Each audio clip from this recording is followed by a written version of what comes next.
Recorded Books Incorporated presents an unabridged recording of Presidential Deal by Les Standiford, narrated by Ron McLarty.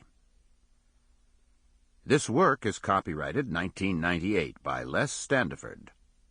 This recording is copyrighted 1998 by Recorded Books Incorporated. John Deal just wants to get his dad's boat in the water and running as good as the old thing can run. But today's not going to be a day to be a simple man out on a simple fishing trip. Looks like today's a day for Deal to be a hero. And ultimately, it's going to cause him lots of terrible trouble. And now, Presidential Deal. Prologue. Near Coconut Grove, Florida. Late May, on toward evening of the perfect Boater's Day. In the distance, hovering over the Biminis, a towering bank of cumulus reflecting the last pink glow of the sun. Stretched out just ahead, the waters of Biscayne Bay, going steely now, soon to be indigo along with the night. Now or never, Deal thought.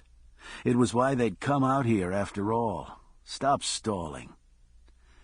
He nodded to himself, reached for the controls, shoved forward, opened up the twin diesels on the Miss Miami Priss.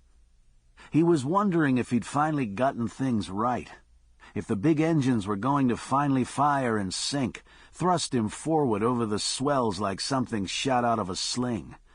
Just as likely, though, the balky SOBs would erupt in a thundering explosion that would put an end to all the agony. That's what he was thinking when he saw what was on the surface of the water up ahead. At first he thought it might be a cluster of lobster boys, broken loose from their traps in Biscayne Bay, drifted out toward the Gulf Stream.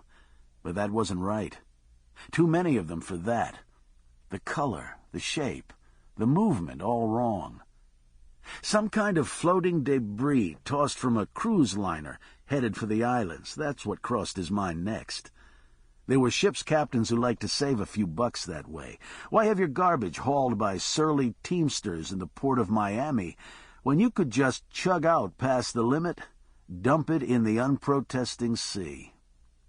But it wasn't that kind of debris either. He was close enough to see that now, and was cursing the fact that for once in his life his mechanical abilities had held. The engines had kicked in just the way he'd dreamed. Sample complete. Ready to continue?